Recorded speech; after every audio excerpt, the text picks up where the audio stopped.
आपका मेरे चैनल में फिर से स्वागत है। आज मैं वीडियो में देख पा रही हूँ, आज मैं थोड़ी सी और मोटी मोटी लग रही हूँ। लेकिन कोई नहीं, कंट्रोल करेंगे हम बाद में। But before that let the baby come out first. हो आज का ये वीडियो मैं बता देती हूँ गाइस, थोड़ा सा फनी, इंटरटेनिंग एंड मज़ेदार होने वाला है। क्योंकि आज हम करने वाले हैं जेंडर प्रेडिक्शन, मतलब कि मुझे बेबी बॉय होगा या बेबी गर्ल होगी।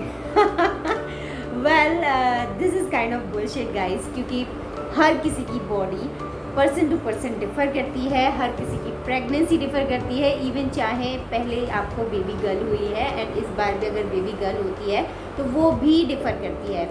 बिलीव मी गाइस, मैंने ये देखा हुआ है, लोगों से सुना हुआ है, तो उसके बेसिस पे मैं बोल रही हूँ। लेकिन स्टिल बीइंग एन इंडियंस हम कुछ मिथ पर भी ट्रस्ट करते हैं। एंड हर पुराने ज़माने में क्या होता था, हमारी जो दादी और नानी दूर से देख के पता लगा देते थे कि यस ये इसको बेटा होने वाला है एंड इसको बेटी होने वाली है। तो वो सब भी हमारे लिए बहुत मैटर करता है एंड कहीं ना कहीं हमारे अंदर क्यूरियसिटी बनी रहती है all together the journey of pregnancy. So although मेरे अंदर भी है कि मुझे क्या होने वाला है, बट अभी एंड मोमेंट पे आते आते ना वो सारी क्यूरियसिटी ख़त्म हो गई। अब मुझे ऐसा लग रहा है जल्दी से बस बेबी आ जाए मेरे हाथ में और मैं उसे बहुत सारा प्यार करूँ। हाँ चलो स्टार्ट करते हैं कि बेबी प्रेडिक्शन हम लोग कैसे करने वाले हैं। बेबी प्रेडिक्शन के लिए मैंने कुछ पॉइंट्स बनाए हैं, ऑल्दो मैंने भी कुछ साइट्स पर जाकर देखा था एंड कुछ के अजम्पशंस लिए थे एंड कुछ का एक्सपीरियंस लिया था, तो उनके बेसिस पर बनाए हैं। तो हमारा पहला प्रेडिक्शन है मॉर्निंग सिकनेस। तो गाइस मॉर्निंग सिकनेस का ये माना जाता है, अगर मॉर्निंग सिकनेस बहुत बहुत बहुत ज़्यादा होती है तो तुम्हें बेबी गर्ल होती है एंड मॉर्निंग सिकनेस कम होती है तो बेबी बॉय होता है। सो मेरे केस में मुझे मॉर्निंग सिकनेस बहुत अच्छी से रही है स्टार्टिंग के 4 मंथ तक एंड उसके बाद मुझे थोड़ी सी स्लो हो गई एंड अभी भी कभी कभी हो जाती है, तो मैं इस पॉइंट को बेबी बॉय को दूंगी। अब आते हैं नेक्स्ट पॉइंट पर। नेक्स्ट पॉइंट है ब्यूटी। वेल ब्यूटी बहुत मैटर करती है एक वीमेन के लिए एंड जब वीमेन थोड़ी सी डल होने लगती है तो सबसे पहले उसे चिंता होने लगती है कि ये क्यों हो रहा है मेरे साथ। एक पिंपल भी आ जाता है ना, तो वो भी मैटर करता है हम लोगों के लिए। लेकिन अभी मैं अपने केस के बारे में अगर डिस्कस करूँ तो मैंने ऑल टुगेदर दिस जर्नी ये फील किया है, मेरा जो फेस है वो थोड़ा सा डल हो गया है एंड मतलब मैं बता नहीं सकती कि बहुत ज़्यादा डल हो गया है। आई डार्क सर्कल भी आ गए हैं, आप देख पा रहे होंगे डार्क सर्कल भी आ गए हैं। अभी थोड़ा सा मेकअप और ये वीडियो क्वालिटी की वजह से नहीं दिख रहा है, बट येस मेरा in comparison to last pregnancy मेरा जो ब्यूटी है वो थोड़ा सा कम हुआ है और मुझे ये फील होता है। तो ऐसे केस में क्या होता है, अगर तुम्हारी ब्यूटी डाउन होती है तो बोलते हैं कि बेबी गर्ल होती है, क्योंकि वो आपकी ब्यूटी को ग्रैब कर लेती है, छीन लेती है। एंड ब्यूटी अगर आपकी बढ़ जाती है, इंक्रीज़ हो जाती है, तो बेबी बॉय होता है। लेकिन मैं इसमें अग्री नहीं करती हूँ। मेरी क्यारा जब मेरे साथ थी, जब मैं प्रेग्नेंट थी तो मैं बहुत ज़्यादा ग्लो कर रही थी, मेरा बहुत ग्लोइंग स्किन हो गया था, बट अभी मेरा बहुत डाउन है, तो मैं इसे पॉइंट को भी बॉय को दूँगी। अब आते हैं थर्ड पॉइंट पर। उसका नेम है लीनिया नीग्रा। लीनिया नीग्रा क्या होता है तो मैं आपको बता देती हूँ। इट्स अ डार्क लाइन जो कि हमारे बेली बटन के ऊपर भी होती है एंड नीचे भी होती है, और ये सीधी अगर लाइन रहती है, बिल्कुल इधर उधर नहीं होती है और डार्क रहती है, तो कहते हैं कि बेबी बॉय होता है। अगर आपकी जो लाइन है वो थोड़ी सी लाइट है और थोड़ी भी ट्विस्ट कर रही है, बीच में से हट रही है, इधर उधर हो रही है, तो कहते हैं बेबी गर्ल होती है। इसमें मैं एक्सपीरियंस दे सकती हूँ। येस लास्ट टाइम मेरी जो लीनिया नीग्रा थी वो थोड़ी सी टेढ़ी हो गई थी और इस टाइम भी मेरी टेढ़ी है। इस टाइम भी तो मैं यही कहूँगी कि मुझे बेबी गर्ल होगी इस बेसिस पर।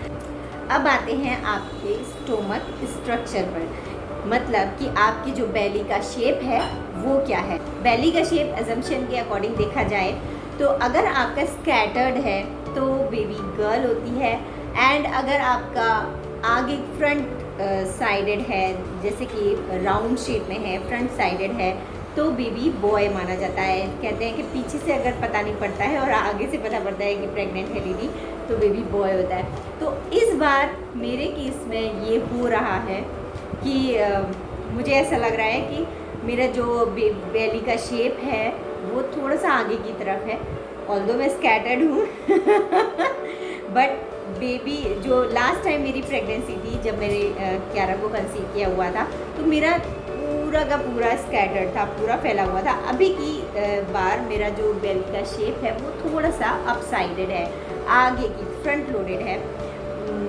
फ्रंट की तरफ आगे बढ़ा हुआ है अब आप कैसे भी समझ लीजिए। सो यहाँ पर मैं पॉइंट दूंगी बॉय को, बेबी बॉय को। अब आते हैं नेक्स्ट पॉइंट पर, that is mood swing. Literally guys, अगर मैं मूड स्विंग की बात करूँ तो मूड स्विंग में क्या होता है, कहते हैं कि मूड स्विंग अगर बहुत ज़्यादा होते हैं तो बेबी गर्ल होती है, और मूड स्विंग कम होते हैं, तुम नॉर्मल रहते हो, कूल काम रहते हो, चिल आउट करते हो, मस्ती करते हो, तो कहते हैं कि बेबी बॉय होता है। मेरी वीडियोस देख के आपको लगता होगा कि मैं बहुत चिल आउट करती हूँ, लेकिन मैं आपको बता देती हूँ कि मेरे अंदर कितने मूड स्विंग्स होते हैं ना, मैं बता नहीं सकती। इवन मैं कभी कभी मेरा मन नहीं करता है क्यारा को डांटने का, लेकिन फिर भी मैं डांट देती हूँ। कभी कभी मूवी और सीरियल्स देखते समय मैं इतनी इमोशनल हो जाती हूँ, लिटरली मैं चाहती नहीं हूँ रोना लेकिन मैं फिर भी रोने लगती हूँ।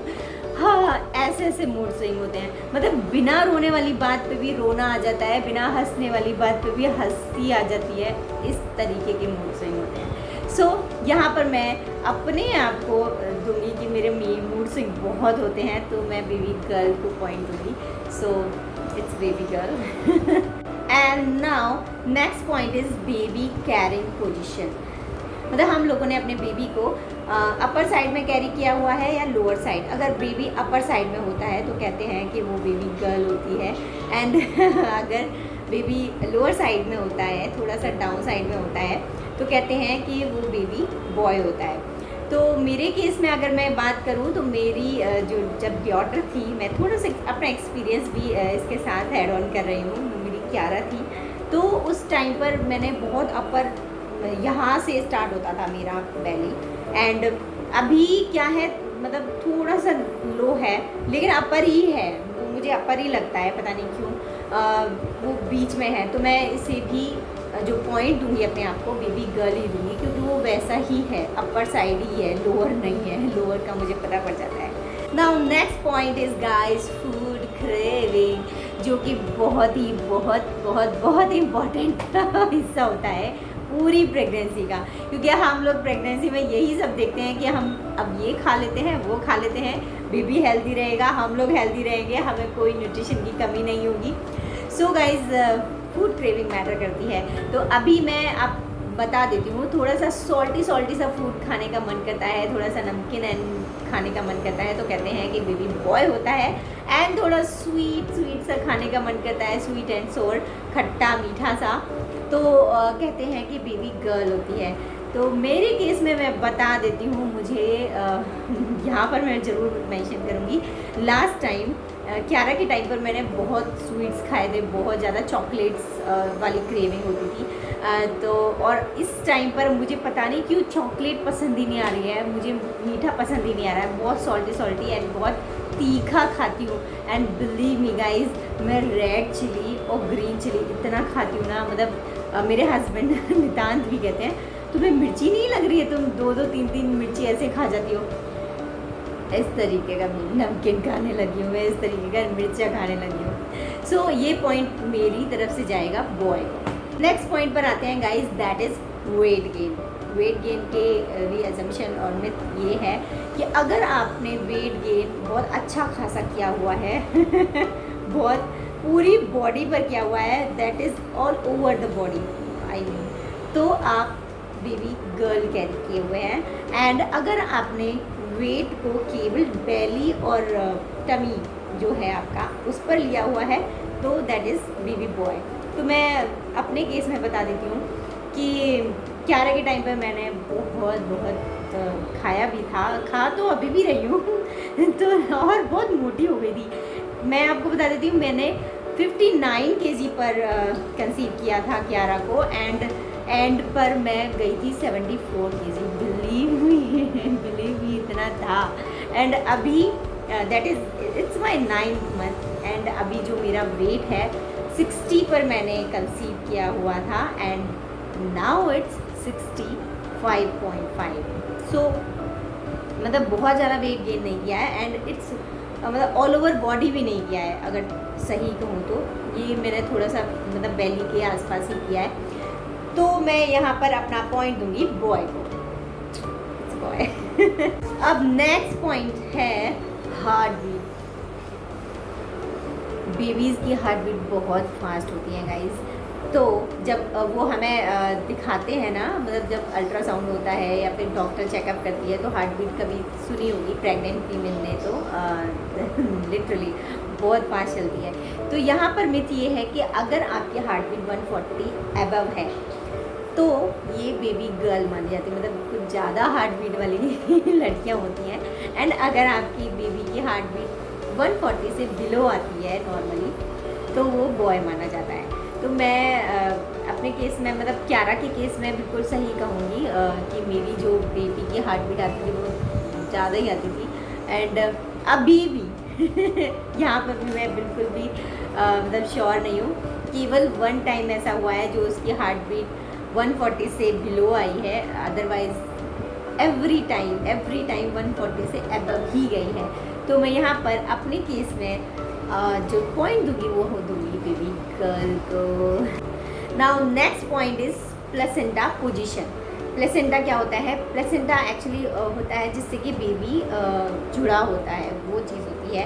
तो प्लेसेंटा की पोजीशन क्या है, तो मैं आपको बता देती हूँ कि मिथ ये है कि इंटीरियर प्लेसेंटा होता है तो बेबी गर्ल मानी जाती है, एंड पोस्टीरियर प्लेसेंटा होता है तो बेबी बॉय माना जाता है। मैं अग्री तो नहीं करती हूँ, क्योंकि हाल फिलहाल में मेरी एक फ्रेंड को बेटा हुआ है, and her placenta was interior. But still हम मिथ पर चलते हैं, अभी कौन सा हम ये ट्रू वाला गेम खेल रहे हैं तो मिथ पर चलते हैं। तो अभी मिथ के अकॉर्डिंग इंटीरियर मेरा नहीं है, मेरा अभी प्लेसेंटा पोस्टीरियर है, तो it's a boy. Next is hair growth.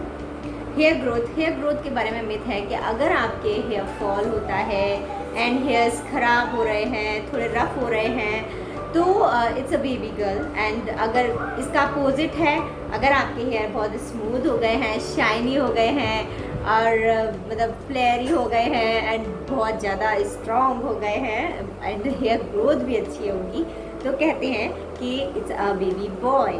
तो मेरे केस में मैं आपको बता देती हूँ, मेरे हेयर स्ट्रॉन्ग तो हैं, हेयर फॉल थोड़ा थोड़ा होता है, लेकिन रफ बहुत हो गए हैं, लिटरली रफ इतने हो गए हैं कि मुझे मतलब मैं बता नहीं सकती, रफ बहुत हो गए हैं हेयर मेरे तो मैं यहाँ पर पॉइंट दूंगी बेबी गर्ल को। सो गाइज, हमारे प्रेडिक्शंस और मिथ हो गए हैं over, and according to them अगर देखा जाए तो यहाँ पर बॉय विन कर रहा है एंड गर्ल लूज़ कर रही है। बट गाइज, ऐसा कुछ भी नहीं होता है। लिटरली मैं अगेन यही कहूँगी कि अगर कोई इन सारे प्रेडिक्शंस को सही मानता है तो वो बहुत गलत है, क्योंकि हर किसी की बॉडी डिफरेंटली रिएक्ट करती है, एंड हर प्रेगनेंसी, मैं अगेन कहूँगी हर प्रेगनेंसी डिफ़र होती है, क्योंकि उसमें बहुत सारे एजेस का एंड बहुत सारे गैपिंग का डिफरेंस होता है, बहुत सारी चीज़ें मैटर करती हैं। हम पहले कैसे थे, हम अभी कैसे हैं, हमारी बॉडी पहले कैसे रिएक्ट करती थी, अभी कैसे रिएक्ट करती है, तो इन सब चीज़ों का भी मैटर होता है। तो guys, don't worry, be happy and be cool.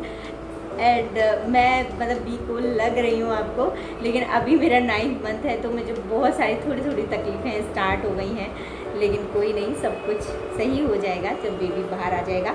And उसके लिए मुझे आप लोगों की ब्लेसिंग्स की बहुत ज़रूरत है। So keep blessing me guys, and keep loving me, keep liking, subscribing and commenting me. अगर आपके पास कोई भी सजेशंस है तो please please please always welcome. तो मैं यही चाहूँगी, वीडियो एंड करते हैं यहाँ पर। एंड मिलते हैं नेक्स्ट वीडियोस में। तो आप टच में रहिएगा जिससे कि मैं जो भी अपकमिंग वीडियोस लेकर आऊँ उन्हें आप देख सकें एंड मुझे भी सजेस्ट कर सकें जहाँ पर मैं मिस्टेक कर रही हूँ या फिर कोई भी चीज़ गलत कर रही हूँ, मुझे गाइड कर सकें क्योंकि इसमें बहुत गाइडेंस की और सजेशंस की ज़रूरत होती है। So stay tuned, bye bye and take care.